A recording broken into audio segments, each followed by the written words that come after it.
우리가 골로새서 말씀을 지금 8번째 나누고 있습니다. 다음 주 한 번 더 나누면 이제 골로새서 말씀은 우리가 마무리가 되겠고요.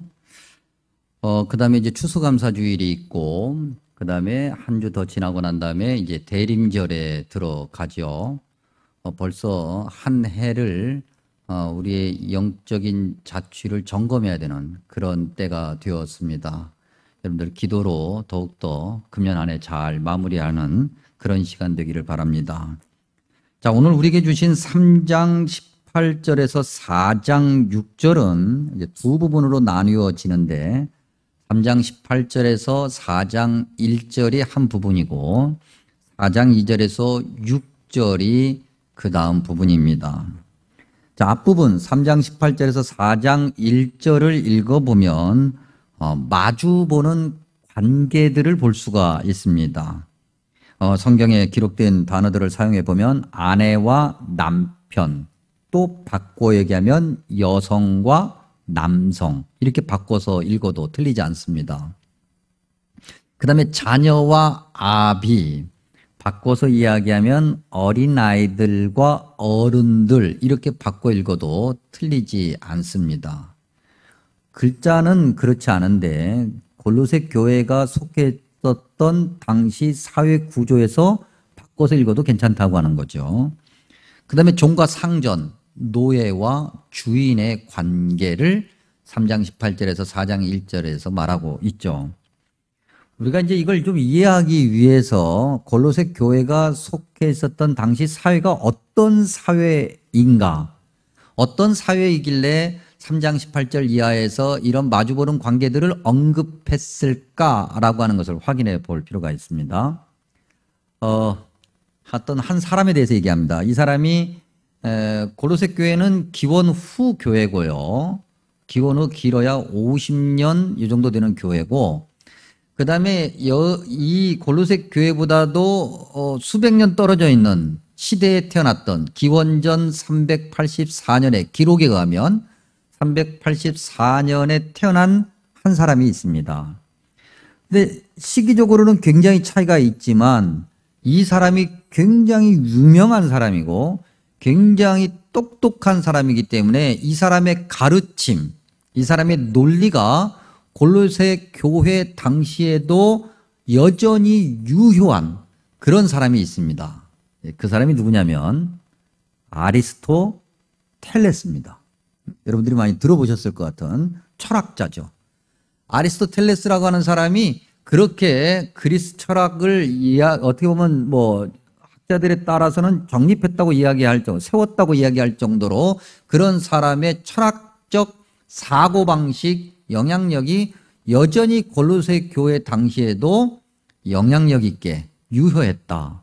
그런 사람, 그런 아리스토텔레스가 뭐라고 얘기를 했는가? 이 사람이 이야기를 들어보면은 당시 사회가 어떤 분위기였는가를 알게 되는데, 그 사람이 정치학이라는 책을 쓰면서 정치학 1권에서 학자들이 연구하면서 자주 했던 얘기인데 이렇게 이야기를 했습니다. 세상에는 천성적으로 다양한 계급이 있는데 지배 계급과 피지배 계급이 있다. 바꿔 얘기하면 지배 계급과 피지배 계급으로 나뉘는 것이 세상의 당연한 이치라고 하는 거예요. 그러면서 이야기하기를 자유인, 우리가 골로새서 3장 11절에 보면 자유인이나 노예나 차별이 있을 수 없다라고 분명히 성경에서 이야기한 적이 있는데, 그때 그 자유인은 노예를 지배하고 남성은 여성을, 어른은 어린아이를 지배한다. 이것이 당연하다는 거예요. 그리고 또 이야기하기를 노예는 심사숙고할 만한, 즉 올바른 이성을 가지고 제대로 된 판단력으로 사고할 만한 능력을 가지고 있지 않다. 여성은 그럴 만한 능력을 가지고 있기는 한데 온전히 권위 있게 행사하지는 못한다. 다시 말하면 하기는 하는데 완전하진 않아요. 사람들이 인정할 만큼 그렇게 하지는 못하다라고 하는 것이고, 어린아이들도 이때 어린아이들이라고 얘기할 때는 남자 어린아이, 여자 어린아이를 가리지 않고 남자 어린아이, 여자 어린아이 상관없이 어린아이들도 그런 아주 성숙하고 올바른 사고방식을 가질 수 있는 능력을 가지고는 있지만 아직 발달되지 않아서 초보적인 단계에 머물러 있다 라고 이야기를 했어요. 자, 이 마지막 부분 어린아이에 관한 얘기를 하면 어린아이, 즉 남자 어린아이와 여자 어린아이와 똑같이 다 어린아이들은 올바른 사고방식을 하기가 어려운데 자라면서 남자아이들은 올바른 사고방식을 할 수 있을 만큼 성숙해지고 여자아이들은 올바른 사고방식을 하다가 많은 모자란 존재로 멈춘다는 거예요. 네? 동의하십니까? 동의하세요? 이 자리에 앉아 계신 수많은 여성 여러분, 남성들은 뭐 동의고 뭐고 간에 얘기하시면 안 됩니다. 여성들은 동의하시나요? 4층 식당에 계신 여러분 동의하십니까? 21세기의 아리스토텔레스 얼마나 유명한 철학자입니까? 아직도 철학을 공부하는 사람들이 또 인문학을 공부하는 사람들이 이 사람의 글을 수없이 읽는데 이 사람이 그런 얘기를 했어요. 한마디로 얘기하면 지배계급과 피지배계급으로 나뉘는 세상이 올바른 세상이라는 거예요. 그래서 지배계급은 당연히 지배를 하게 되어 있고 피지배계급은 당연히 지배를 받아야 되고 그 가운데서 뭐 종과 주인의 관계는 뭐 그럴 수 있다고 쳐요. 100번, 1000번, 10,000번 양보해서. 어른과 어린아이들을 뭐 그럴 수 있다고 쳐요. 그런데 남성과 여성 관계는 좀 얘기가 달라져요. 오늘 이 시대에. 그래서 남성이 여성을 지배하는 것은 당연한 거야. 여성은 남성에게 당연히 복종해야 돼. 그렇죠, 여러분? 당시 사회가 그랬다는 거예요. 골로새 교회가 속해 있었던 사회가 그런 사회였다고 하는 겁니다. 자, 골로새 교회가 속해 있었던 사회의 이런 모습들을 우리가 하나의 또 다른 증거로 확인해 볼 수 있는데 지금은 이제 기원 전에 아리스토텔레스의 이야기를 했으니까 기원 후 교회가 세워지고 교회가 막 성장하기 시작했던 기원 후 뭐 한 1세기 길게 잡아도 2세기를 넘어가지 않는 그때쯤에 오리겐이라고 하는 기독교 철학자가 있습니다. 변증가인데 교회를 이제 성장하는 교회를 향해서 비난하고 교회를 핍박하고 논리적으로 여러 가지 교회의 흠을 잡으려고 하는 사람들이 있었어요. 그런 사람들을 향해서 변명하고 변증하고 아니라고 당신들이 오해했다라고 그렇게 이야기하는 글을 썼던 유명한 철학자 오리겐이 어떤 한 그리스 철학자이면서 반기독교에 앞장서는 어떤 사람의 글에 반박하는 글을 썼는데 그 사람 이름이 셀수스인데 그 사람이 쓴 글을 내용 요약해 보면 이런 거예요. 교회라고 하는 집단은 교회에 다닌다고 하는 사람들은 기독교인들은 사회 질서를 무너뜨리는 사람들이다. 아니 남녀가 확실하게 구분이 되어 있고 지배계급과 피지배계급이 확실하게 구분되어 있는데 그런 것들을 다 무너뜨리는 사람들이고 이런 사람들의 주장을 계속 그렇게 가르치도록 내버려 두면 사회가 혼란에 빠질 수가 있고 사회 체계가 안정적으로 성장 못하고 무너질 수가 있으니 이 사람들을 하루빨리 제거해야 된다라고 주장했었어요. 그 셀수스가 주장한 근거, 그렇게 교회를 판단한 근거가 오늘 3장 18절에서 4장 1절 안에 담겨져 있어요. 3장 18절에서 4장 1절을 읽어보면 이렇게 시작을 하죠. 그야말로 지배계급과 피지배계급, 후원자와 피후원자로 나누게 되는데 아내들아, 자녀들아, 아비들아 라고 시작하는 내용은 피지배계급을 이야기해요. 아내들이 즉 여성이 남성에게 복종하는 것은 당연한 거고 자녀들이 즉 어린아이들이 아비 어른들에게 복종하는 것 당연하고 종이 주인에게 복종하는 것이 당연한 사회예요. 만약에 3장 18절에서 4장 1절에서 아내 그다음에 자녀 아비들 여기까지만 이야기했었으면 골로새 서신은 반사회적이라고 인식될 만한 그 어떤 것도 가지고 있지 않아요. 지극히 기독교인들은 사회 질서에 순응하며 사는 사람들이에요. 그런데 성경을 읽어보면 우리가 이미 아는 것처럼 그 다음에 아내들 다음에 누구에 관해서 얘기해요? 남편, 남자들아. 자녀들에 관해서 이야기하면서 그 다음에 누구에 대해서 얘기합니까? 아비, 어른들아. 그리고 종에 관해서 이야기하면서 상전, 주인들아 라고 말하면서 그 관계를 뒤집어 놔요. 예를 들면 아내와 남편과의 관계를 예를 들어서요. 골로새서가 있고 에베소서가 있는데 우리 순서에 하면 에베소서, 빌립보서, 골로새서 그러니까 에베소서가 앞설 거라고 생각하는 분들이 있는데 그렇지 않아요. 골로새서가 원래 앞서 있어요. 그리고 에베소서는 골로새서를 참고해요. 그런 에베소서가 5장에 가면 골로새서 3장에서 얘기했던 이 관계를 조금 더 길게 설명하면서 남성과 여성, 아내와 남편과의 관계를 설명하는 부분이 있는데 에베소서 5장 22절에서 25절 읽어드리면 아내들이여 자기 남편에게 복종하기를 죽게 하듯 하라 그랬어요. 지금 교회 안에 있는 그리스도인들에게 가르치는 거예요. 교회 안에 있는 여자들아 남자들에게 복종하기를 주님께 복종하듯이 예외가 없다는 거예요. 여러분 우리 교회가 주님께 복종하는데 예외가 있을 수 있어요 없어요? 없거든요. 그러니까 여성들이 남성에게 복종하는 것은 당연히 그렇게 복종해야 된다는 거예요. 예외가 있을 수가 없어요. 그렇게 이야기하면서 남편이 아내의 머리 된다라고 하는 것은 그리스도께서 교회의 머리 되는 것과 같으니까. 그리고 난 다음에 거기서 끝나지 않아요.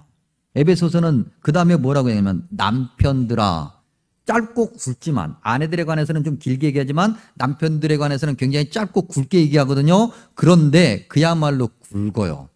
그야말로 내용이 훨씬 무거워요. 뭐라고 얘기했냐면 남편들아 아내 사랑하기를 그리스도께서 교회를 사랑하시고 교회를 위하여 자신을 주심같이 하라 그랬어요. 좀 풀어서 다시 설명해 보면 꼭 그런 건 아닌데 우리가 이해를 돕기 위해서 쉽게 얘기하면 여성들이 남성들에게 복종하는 것은 뭐 그럴 수 있어요. 근데 남성들에게 복종할 때 목숨까지 걸 필요는 없어요. 복종하다가 내가 죽을 것 같다 그러면 배신하면 돼. 근데 남성은 얘기가 달라요.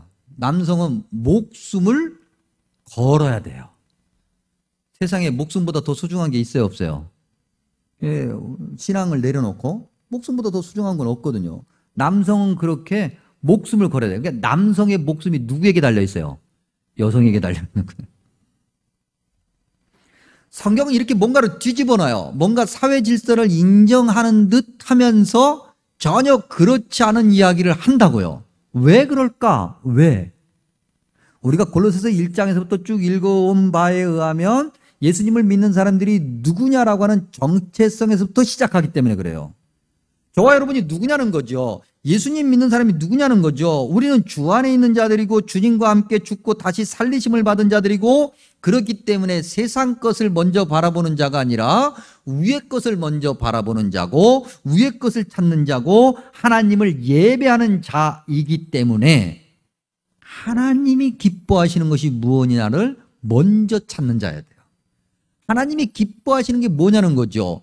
세상이 지배계급과 피지배계급으로 나뉘어가지고 그것이 당연한 것 같지만 그것이 하나님이 기뻐하시지 않는 거라고 한다면 우리는 당연히 그러한 삶을 거부할 의무가 주어지는 거예요.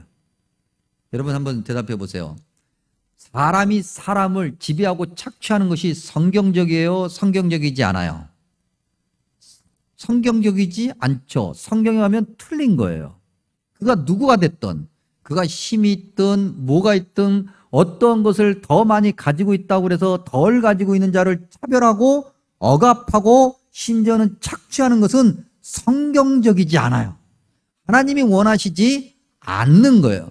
그러니 세상이 아무리 다 옳다라고 얘기를 해도 예수님을 믿는 사람, 은혜를 받은 사람, 구원을 받은 사람은 주님이 원하시는 것 바로 그것부터 해야 된다고 하는 거예요. 그것 때문에 골로새서 3장 18절에서 4장 1절이 기록된 거예요. 근데 여러분 이런 모습 굉장히 파격적이고 혁명적이고 좀 삐딱하게 보면 반체제, 반사회, 무정부주의 같은 이렇게 보이는 이러한 삶이 골로새 교회 당시에만 있었던 것이 아니에요. 여러분 우리 한국 교회 믿음의 선배들은 말씀 그대로 순종하는 그런 믿음이 있었어요. 순수하고 순박하고 거기에 어떤 사람의 생각도 집어넣지 않고 주님이 원하시는 대로 말씀하신 대로 성경에 그렇게 기록되어 있으면 그대로 그렇게 실천하는 그런 믿음의 모습을 가지고 있었는데, 예를 들면 여러분들이 이자익 목사님과 조덕삼 장로님의 관계를 여러분들이 들으셔서 잘 아실 거예요. 근데 그것보다도 훨씬 더 파격적인 일들이 굉장히 많이 있었는데, 예를 들어서 크게 두 가지. 하나, 여러분들에게도 예전에 한번 말씀드린 적이 있는데, 명동에 가시면 명동 성당 바로 앞에 YWCA라는 건물이 있어요. 아십니까? 예, 그 YWCA 건물이 옛날에는 우당 이회영 대감의 집이었어요. 지금 명동 땅이 다 이 우당 이회영 대감의 가문의 땅이에요. 다.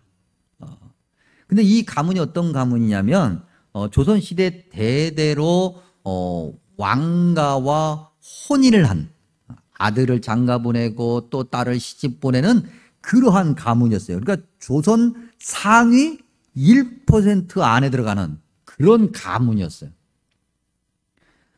자, 근데 이 사람과 이제 전혀 상반되게 아직까지 초기 한국 교회 시대만 해도 양반과 상놈의 이런 계층이 확연하게 구분되어 있었고 지배계급과 피지배계급이 분명하게 구분되어 있었던 시대란 말입니다.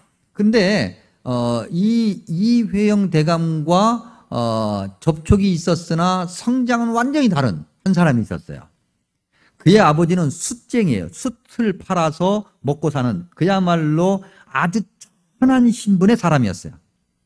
그의 아들이 남대문 시장에서 이렇게 저렇게 허드렛 일을 하고 구걸을 하면서 살았는데 복음을 받아들이고 또 여러 가지 과정을 거쳐서 나중에 목사님이 되는데, 여러분들이 지금 남대문 시장에 가면 상동교회를 보실 수 있어요. 그 교회 목사님이 됐어요. 그야말로 아주 쌍놈이 목사님이 된 거예요. 그런데 상위 1%에 속해 있었던 이 조선 사대부 집안의 이회영 대감이 교회를 찾아와 그 쌍놈 출신 목사님 앞에 허리를 숙이면서 복음을 받아들이고 그분과 함께 민족 독립을 꾀하고 기도하며 그리스도인으로 살아가요. 아무도 충격을 안 받잖아요, 지금. 이게 얼마나 충격적인 일인데. 얼마나 충격. 상위 1%에 있는 조선 사대부가 쌍놈에게 와가지고 허리를 숙여요. 복음을 위해서. 주님이 원하시는 거니까. 내가 가지고 있는 명예, 신분 이런 건 아무것도 아니라는 거예요. 오직 주님이 원하시는 그 섬김의 자리에 내가 당연히 거해야 되니까. 아무도 충격을 안 받아서 충격받을 만한 이야기를 하나 더.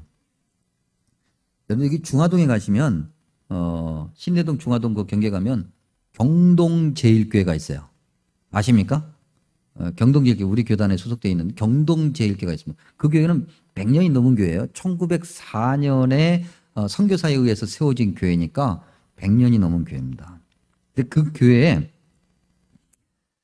마부가 누구냐면 이제 아주 양반이나 이런 마부들이 말 타고 어디 가면은 그 말이 놀라서 넘어지지 말라고 저기를 고삐를 잡고 가는 그런 사람. 마부인 엄규현이라는 분이 있어요. 이분이 경동제일교회 당시 교회 직분에 가면 영수예요. 영수라고 하면 오늘 우리 교회 직분으로 따지면 뭐냐면 집사님과 장로님 한 중간 정도 되는 그런 직분자였어요. 근데 이분이 늘 모시고 다니던 분이 있었어요. 이재형이라는 분이에요. 이재형이라는 분은 누구냐면 왕손이에요. 왕손. 왕족이에요. 왕족. 왕족이라니까요. 우리가 뭐 왕족 근처라도 가봤어야 뭐 알지. 왕족이야, 왕족. 여러분. 조선 4대부도 어떻게 할 수 없는 왕족이야, 왕족. 그런 왕족에게 복음을 전해요. 마부주제. 진리를 가르친다고요. 근데 이 이재영이라는 분이 마부 엄기원을 통해서 복음을 받아들이고 훗날 목사가 돼요. 조금 아멘 소리가 나왔어. 조금. 여러분, 우리 교회 중직자들, 특별히 신임 중직자들, 이런 정도의 낮아짐과 섬김과 말씀에 그대로 순종함과 이런 거 못할 거면요, 다시 생각해 보세요. 그 직분을 어떻게 할지. 우리 초기 교회는 그랬어요. 한국 교회가 이랬어요. 성경에 기록된 그대로. 그래서 세상의 많은 사람들에게 소망을 주고 위로를 주었어요.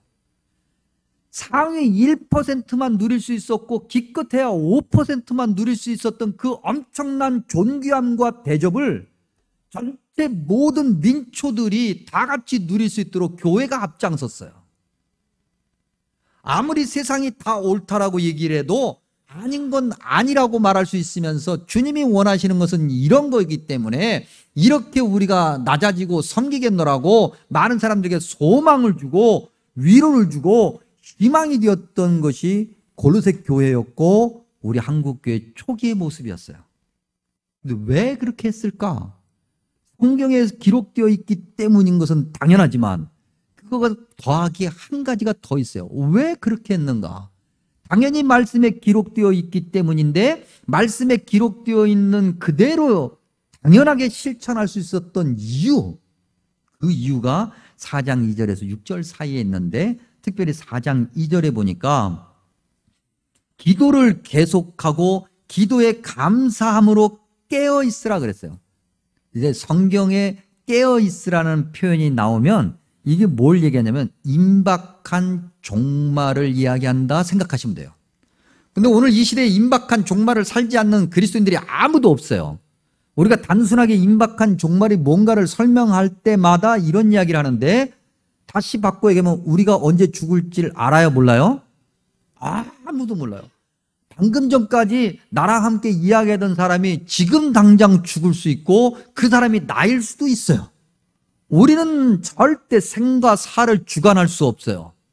그 임박한 종말의 시간을 살아가는 사람, 그런 임박한 종말의 시간을 앞서서 살아가는 사람들이 그리스도인들이고 그런 그리스도인들이기 때문에 급하잖아요. 지금 당장 하나님 말씀대로 살지 않으면 주님 앞에 섰을 때 어떻게 될지 모르잖아요. 그래서 주님이 말씀하신 그대로 사는 거예요. 이런 임박한 종말의 신앙의 고백이 5절에도 있는데 5절 특별히 끝부분에 세월을 아끼라. 여러분 이 세월을 아끼라는 이 5절 자체가 그게 딱 번역하기가 쉽지가 않아요. 근데 이 세월을 아끼라는 요 부분만 딱 가져오면 뭐 이제 꼭 뭐 여러분들에게 자주 뭐 헬라어 문법 이런 거 얘기할 때마다 좀 불편해 하시는 분들이 있을까 봐 염려스러워서 말씀드리는데 그걸 다 얘기할 필요는 없지만 꼭 그러나 우리가 말씀의 의미를 풍성하게 알기 위해서는 그걸 좀 이야기해야 돼요. 이때 이 세월이라는 단어는 헬라어 단어로 얘기하면 카이로스예요. 시간을 이야기하는 단어가 두 가지 단어가 있다고 그랬어요. 하나는 크로노스고 하나는 카이로스인데 크로노스는 우리가 계산할 수 있는 시간이에요. 1시, 2시, 3시, 밥 먹을 때, 저녁 먹을 때, 잠잘 때 이런 시간이 크로노스예요. 근데 카이로스는 우리가 알 수 없는 시간이에요. 우주적 시간. 언제 봄이 되는지, 언제 겨울이 되는지, 언제 가을이 되는지, 몇 월, 며칠, 몇 시, 몇 분, 몇 초에 가을 시작, 겨울 시작 우리가 알아요, 몰라요? 몰라요. 아까도 말씀드린 것처럼 우리가 언제 태어나고 언제 죽는지 알아요, 몰라요? 몰라요. 우주가 어떻게 돌아가는지 우리는 그 우주의 시간을 절대 알 수가 없어요. 하나님만이 아시고 하나님만이 주관하시는 그 시간, 종말의 그 시간을 주관하시는 하나님의 시간이 카이로스예요. 근데 그 카이로스를 아껴야 돼. 우리말로 번역된 것은 아끼라고 번역되어 있는데 아껴라, 전략하라 그렇게 번역되어 있는데 원래 글자로 그대로의 뜻은 돈 주고 사라 그런 얘기예요. 이때 돈은 뭘 얘기냐면 우리가 가지고 있는 가장 소중한 것을 얘기해요. 우리가 가지고 있는 가장 소중한 것을 포기하고 내가 절대 포기할 수 없는 그것도 다 포기해서라도 반드시 그 종말의 시간 그 가치를 내 것으로 삼아라는 거예요. 바꿔 얘기하면 우리의 모든 것을 다 투자하더라도 하나님이 원하시는 말씀 그대로 순종하면서 그렇게 임박한 종말의 시간을 살아가야 되는 것이 그리스도인들이라는 거죠. 여러분 우리가 그렇게 살아요? 우리가 복음을 위해서 가장 우리가 소중하다고 생각하는 거 버려요? 신분도 버리고 왕족이라는 것도 버리고 다 버려요? 우리가 버립니까 여러분? 우리는 우리 것 다 챙기잖아요. 이것도 챙기고 저것도 챙기고 세상 사는 사람들과 다를 바가 하나도 없어요. 그래서 교회가 복음을 전하면 세상이 그래 교회가 저렇게 얘기하니까 복음이 저런 거구나 라고 듣겠어요? 바울이 오늘 3절과 4절에서 뭐라고 이야기하냐면 바로 그것, 내가 그렇게 복음을 전하기 위해서 힘쓰고 애쓰다가 갇힌 바 되었어. 매임이 되었어. 감옥에 갇혔어요. 그렇게 감옥에 갇혀 있음에도 계속해서 이 복음을 전하고 나로 인해서 많은 사람들이 주님을 알기를 원해 라고 하는 것이 바울의 간절한 염원이에요. 그러니 나를 위해서 기도해 주십시오. 나를 위해서 기도하는 것은 바로 이것을 위해서 기도해 주십시오. 내가 잘 먹고 잘 살고 출세하고 내 자식이 잘 되고 중요하지만 그건 나중 문제. 그것과 비교할 수 없는 거, 내가 복음을 전하고 내가 전하는 이 복음으로 누군가가 행복을 느낄 수 있고 누군가가 정말 진정한 자유를 누릴 수 있고 그냥 귀로만 듣는 것이 아니라 실제로 삶에서 경험하고 이러기를 간절히 소망한다는 거예요. 그리고 교회를 권면하는데 5절에 외인에게 대해서는 지혜로 행하고 5절과 6절 중에서 특별히 6절에 소금으로 맛을 낸과 같이 하라 그랬어요. 한마디로 얘기하면 교회다워야 된다고 하는 거예요. 소금으로 맛을 낸다. 오늘 설교 제목에도 그렇게 기록되어 있는데 우리말에 감칠맛 난다 그랬어요. 맛이 별로 없어. 그냥 뜨뜻미지근해. 그냥 세상이 그냥 그렇게 그래. 그런데 거기에 교회라고 하는 양념이 딱 투하가 되는 순간 감칠맛 나게 바뀌는 거예요. 교회가 그런 맛을 내는 그런 교회가 되어야 되는 거죠. 그러한 교회가 되기 위해서 외인에게는 교회 밖에 있는 사람들에게 지혜로워야 돼요. 사람들이 교회를 오해해요. 아니야, 우리는 그렇지 않아. 사실은 당신이 오해한 거야 라고 하는 것을 설명해 줘야 돼요. 설명해 줘서 그래 하고 들여다봤는데 그 설명이 거짓말이야. 그게 아니고 설명한 것을 듣고 봤는데 진짜야. 이렇게 돼야 되는 거죠. 세상은 다 이렇게 살지만 교회 다니는 사람, 예수님 믿는 사람은 그렇게 살지 않아. 우리의 헌신과 우리의 섬김과 우리의 나눔과 우리 전체의 엎드려짐 때문에 세상이 행복할 수 있어야 된다고 하는 거죠. 쉽지가 않아요. 근데 쉽지가 않아요. 저와 여러분 이게 쉬워요? 예? 저와 여러분 이게 쉬워요? 그래요. 저만 어려워요. 저만. 저만 멋대 먹어가지고 저만 어려워요. 내 자존심이, 내 성질이, 내가 가지고 있는 것이 그만큼 조금만 손해봐도 막 잠을 못 자. 그렇죠 여러분? 여러분 우리 조금 손해보면 잠 못 자잖아요. 한 1억 2억 손해보면 잠 못 자잖아요. 우리는 100원 1000원 정도는 뭐 10,000원 정도야 우리는 그냥 너 가져라 그러는데 1억 정도 잃어버리면 이게 손해가 나면 이제는 잠 못 자. 그렇죠? 누구나 다 1, 2억 정도는 집에 다 그냥 꼽쳐놓고 있잖아요. 아닌가요? 누가 다 뭐 용돈 좀 달라고 하면 1억 정도 다 주잖아요. 못 주세요? 그렇게 주는 은혜가 있을지어다. 이것만 하면 크게 하지. 여러분 한국 교회가 아까도 말씀드린 것처럼 전체 인구의 1%도 안 될 때, 전체 인구의 1%도 안 될 때 자기의 출신을 버리고 자기의 재산을 버리고 자기의 모든 학식을 버리고 자존심을 버리고 그렇게 많은 사람들을 섬겨 많은 사람들에게 소망이 되었어요. 감칠맛 내는 믿음을 가지고 있었던 거예요. 그것이 오늘 이 시대 우리 교회에 요구되는 믿음이죠. 오늘 한국교회 어떻게 지내고 있는지 확인해 봐야 되겠습니다. 저와 여러분 신앙이 어떤 신앙인지 확인해 봐야 되겠습니다. 따질 거 다 따지고 챙길 거 다 챙기고 내가 하고 싶은 것부터 다 하고 부담스러운 건 다 빼고 그래서 무슨 감칠맛 내는 신앙인이 될 수 있겠어요. 주님이 주시는 귀한 은혜의 말씀 6절의 말씀을 다시 한번 읽으면서 말씀을 마칩니다. 너희 말을 항상 은혜 가운데서 소금으로 맛을 냄과 같이 하라. 그리하면 각 사람에게 마땅히 대답할 것을 알리라. 아멘. 기도합니다.